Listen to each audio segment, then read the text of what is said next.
በክለባችን አርሰናል ደጋፊዎች ዘንድ ከትላንትና ምሽት ጀምሮ እየተደነቀ የሚገኘው ማርቲን ኦዴጋርድ ከጨዋታው በኋላ ለአርሰናል ደጋፊዎች መልእክት አስተላልፏል። ከማርቲን ኦዴጋርድ በተጨማሪ አሰልጣኝ ሱፐር ማይክ አርቴታ ስለ ብሩኖ ጉማሬሽ ተናግሯል፣ ስለ ክሪስቶስ ዞሊስ ተናግሯል።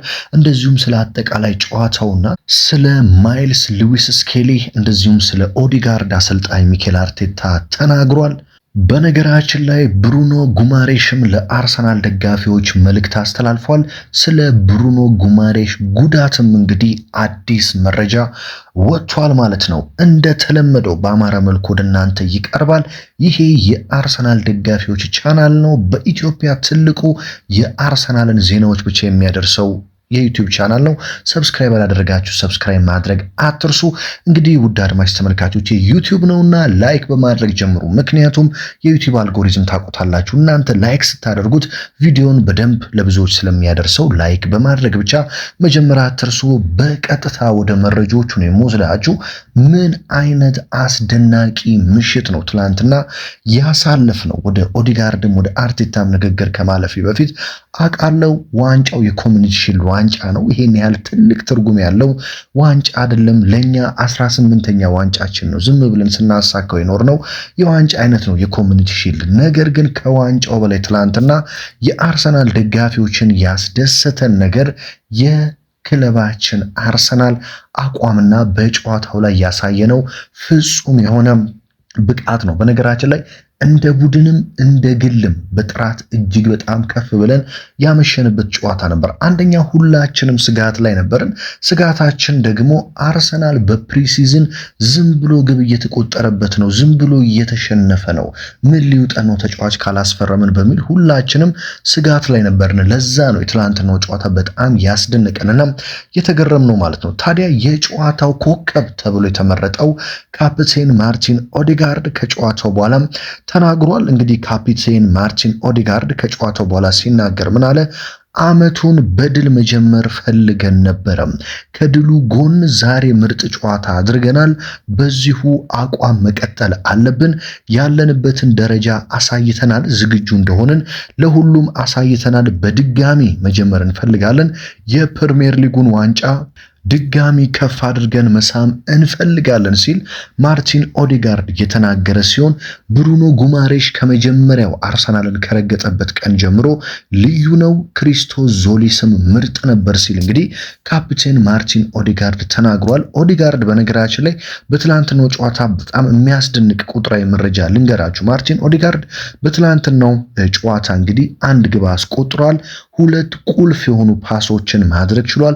55 ፓሶችን ማድረግ ችሏል። 74 ተቾችን አድርጓል።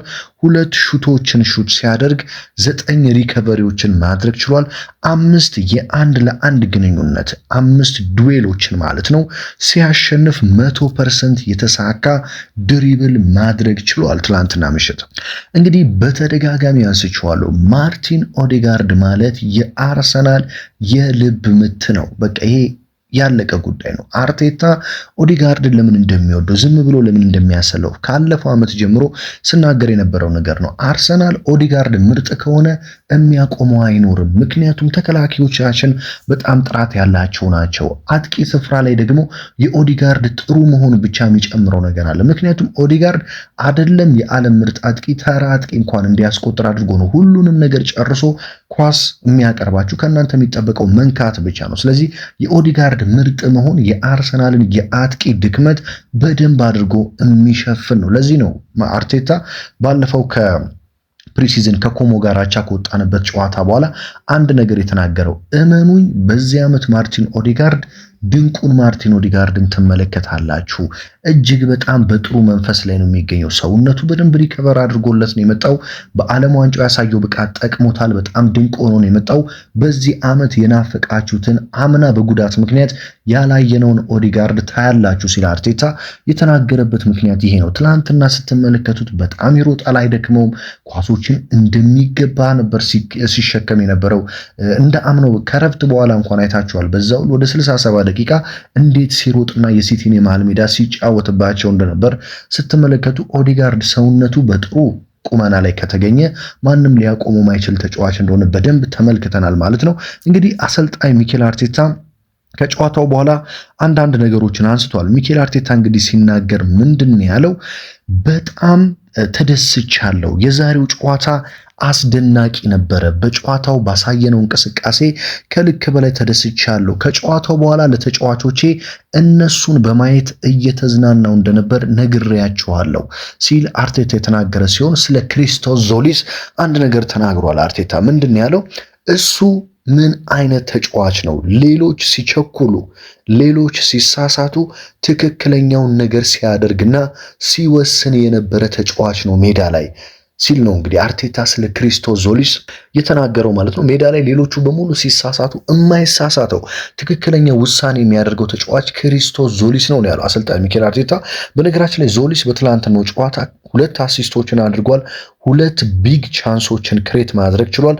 3 ቁልፍ ፓሶችን ማቀበል ችሏል። 42 ተቾችን አድርጓል። 5 ዲፌንሲቭ ኮንትሪቢዩሽን ማለት 5 የመከላከል አስተዋጽኦ አድርጓል። 4 ሪከቨሪዎችን ሲያደርግ 5 ዲዌልስ ወን ወይም ደግሞ የአንድ ለአንድ ግንኙነት 5 የአንድ ለአንድ ግንኙነት አሸንፏል። 100% የተሳካ ክሮስ ወይም ደግሞ የአየር ላይ ኳስ ሲያቀብል ነበረ። በነገራችን ላይ ክሪስቶስ ዞሊስ በጣም ከሚደነቅበት ከማይታማበት ነገር አንዱ የክሮስ ብቃቱ ነው። በክለብ ብሩጅን ቤት እያለ ከኮርና ከቆሙ ኳሶች አሲስት በማድረግ በጣም የተዋጣለት ተጫዋች ነው። በትላንትናውም ጨዋታ 100% የተሳካ ክሮሶችን ያደረገ ተጫዋች ነው ክሪስቶስ ዞሊስ። አርቴታ ለዚህ ነው የማይሳሳት ተጫዋች ሲል የተናገረው። አይታችኋል 90 ደቂቃ ሙሉ ማርቲኔሊ ቢሆን በዛ ቦታ ላይ ምን ያህል ሊደክመው እንደሚችል ከተወሰኑ ደቂቃዎች በኋላ ማርቲኔሊን ጭራሽ አንመለከተውም ጭምር ሜዳ ላይ። ክሪስቶስ ዞሊስ ግን ሙሉ ደቂቃ ሳይደክመው ሲሮጥ በጣም የሚገርም ብቃቱን ሲያሳይ ነበር። ክሪስቶስ ዞሊስ እንዳልኳቸው የተወሰነ ነገሮችን ማስተካከል ብቻ ነው የሚጠበቅበት። አንደኛ እግሩ ላይ ኳስ ማቆየት መጀመር አለበት። ያው እንደምታውቁት አዲስ ስትሆኑ ላለመሳሳት ከፍርሃትም ኳስ ቶሎ ቶሎ ትለቃላችሁ። ግን ክሪስቶስ ዞሊስ እግሩ ላይ ኳስ መያዝ ትንሽ ከጀመረ እንደዚሁም ደግሞ አሲስት ዝም ብሎ ከማድረግ ደግሞ ወደ ግብ ሹቶችን ማድረግ ከጀመረ ድንቁን ክሪስቶስ ዞሊስ ገና እንመለከታለን። ለዛ ነው አሰልጣኝ ሚኬል አርቴታ የሚገርም ተጫዋች ነው ያገኘ ነው ሲል የተናገረው ማለት ነው። ከዛም በኋላ አርቴታ ምንድን ያለው? በጣም ጠንካራ የሆነ የመሃል ሜዳ ተጫዋቾች አሉን። በፕሪሚየር ሊጉ ብቻ ሳይሆን በአውሮፓ ጠንካራ የመሃል ሜዳ አለን ሲል አርቴታ ከጨዋታው በኋላ ተናግሯል።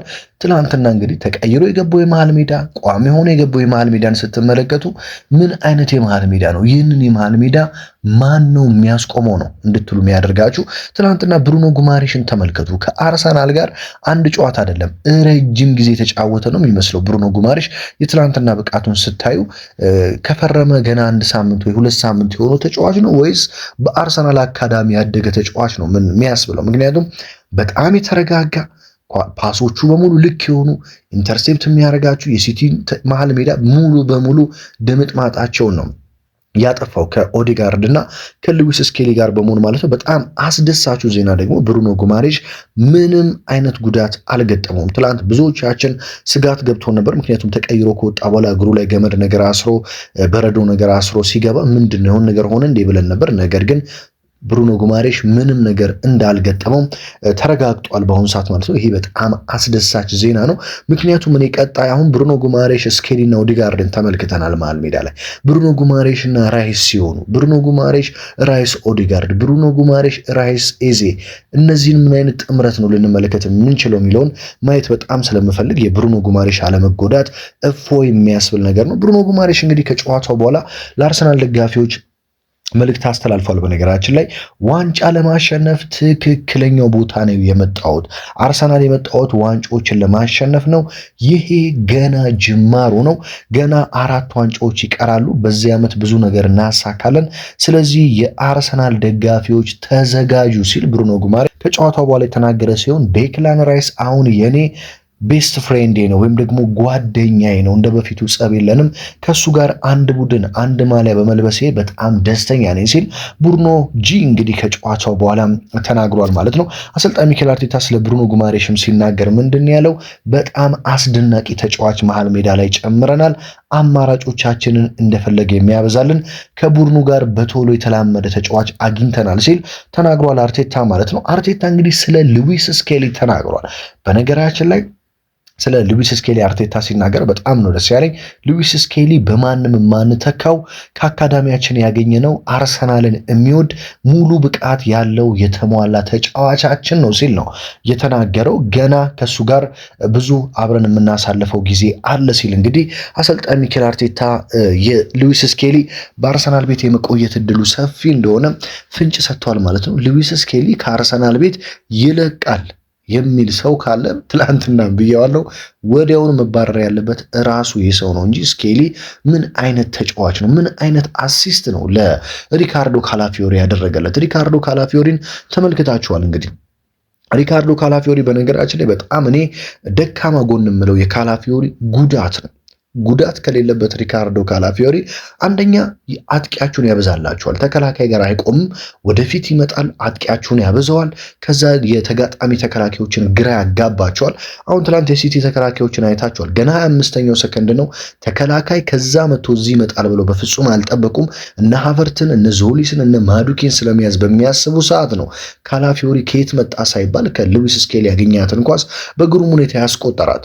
ስለዚህ ሪካርዶ ካላፊዮሪ በደንብ አድርጎ ከጉዳት ነፃ ሆኖ ማገልገል የሚችል ከሆነ በደንብ ግቦችን የማስቆጠር እድላችንን ይጨምርልናል። ሉዊስ ስኬሊም እንግዲህ በዛች በ25ኛው ሰከንድ ላይ በዛች ደቂቃ ውስጥ የወሰናት ውሳኔ እንግዲህ የሚገርም አሲስት ስሩ ቦል አድርጎ ካላፊዮሪ እንዲያስቆጥረው አድርጓል።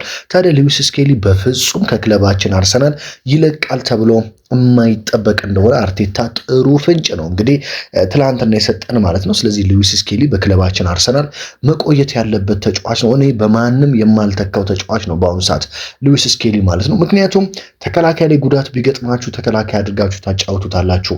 መሀል ሜዳ ላይ እንደዚህ አይነት ጨዋታዎች ሲገጥማችሁ ታሰልፉታላችሁ። ጉዳት ቢገጥማቸው ተጫዋቾች እሱን እንደ ተቀያሪ አድርጋችሁ መጠቀም ትችላላችሁ። በፍጹም አርሰናል በዚህ ክረምት መሳሳት የሌለበት ስለ ሉዊስ ስኬሊ ነው ማለት ነው። በነገራችን ላይ ትላንትና የማንቸስተር ሲቲውን እንግዲህ አዲሱን ፈራሚ ሙሉ በሙሉ ያጠፉት ብሩኖ ጉማሬሽ እና ሉዊስ ስኬሊ ናቸው። በተለይ ሉዊስ ስኬሊ ማለት ነው 130 ሚሊዮን ፓውንድ ወጥቶበት እንግዲህ ከሲቲ አንድ ኤንደርሰን ማለት ነው ኤሊየት ኤንደርሰን ሲቲ ትላንት የመጀመሪያውን ጨዋታ አድርገው ነበር። ቁጥሮቹን ልንገራችሁ በጣም ነው የምትገረሙት። ኤሊየት ኤንደርሰን ትላንት ከአርሰናል ጋር ባደረገው ጨዋታ 0 ጎል፣ 0 አሲስት፣ 0 ቁልፍ ፓስ እንደዚሁም ደግሞ ከ6 ክሮሶቹ አንድም የተሳካ ክሮስ የለውም። 0 ድሪብል፣ አንድም ድሪብል አላደረገም። 15 ጊዜ ፖዚሽኖችን አጥቷል። 0 ታክል፣ አንድም ታክል ማድረግ አልቻለም።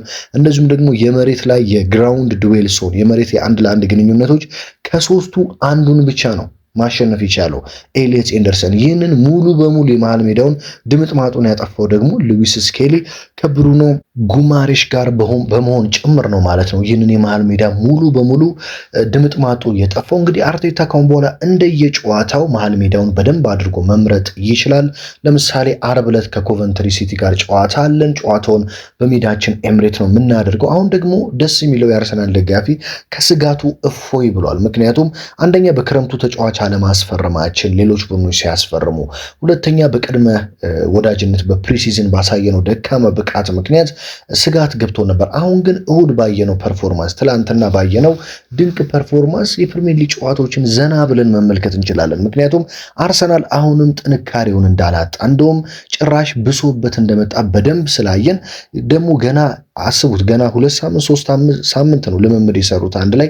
እነዚህ ተጫዋቾች በደንብ ሲዋሃዱ በደንብ ሲላመዱ ከዚህ ባሰ እሳት የሆነውን ቡድን ስለምንመለከት የአርሰናል ደጋፊውን በደንብ እፎይታ ተሰምቶት ነው ካሁን በኋላ ጨዋታዎችን የሚያየው። አርብ ደግሞ አርቴታ ራይስን ሊጠቀም ይችላል፣ ሳካን ሊጠቀም ይችላል። እኔ ደካማ የምለው ክፍል ብዙ ጊዜ እንዳልኳቸው የክለባችን ደካማው ክፍል በአሁኑ ሰዓት እንደውም ክሪስቶ ዞሊስ መምጣቱ ግራ መስመሩን በደንብ ጥሩ አድርጎታል።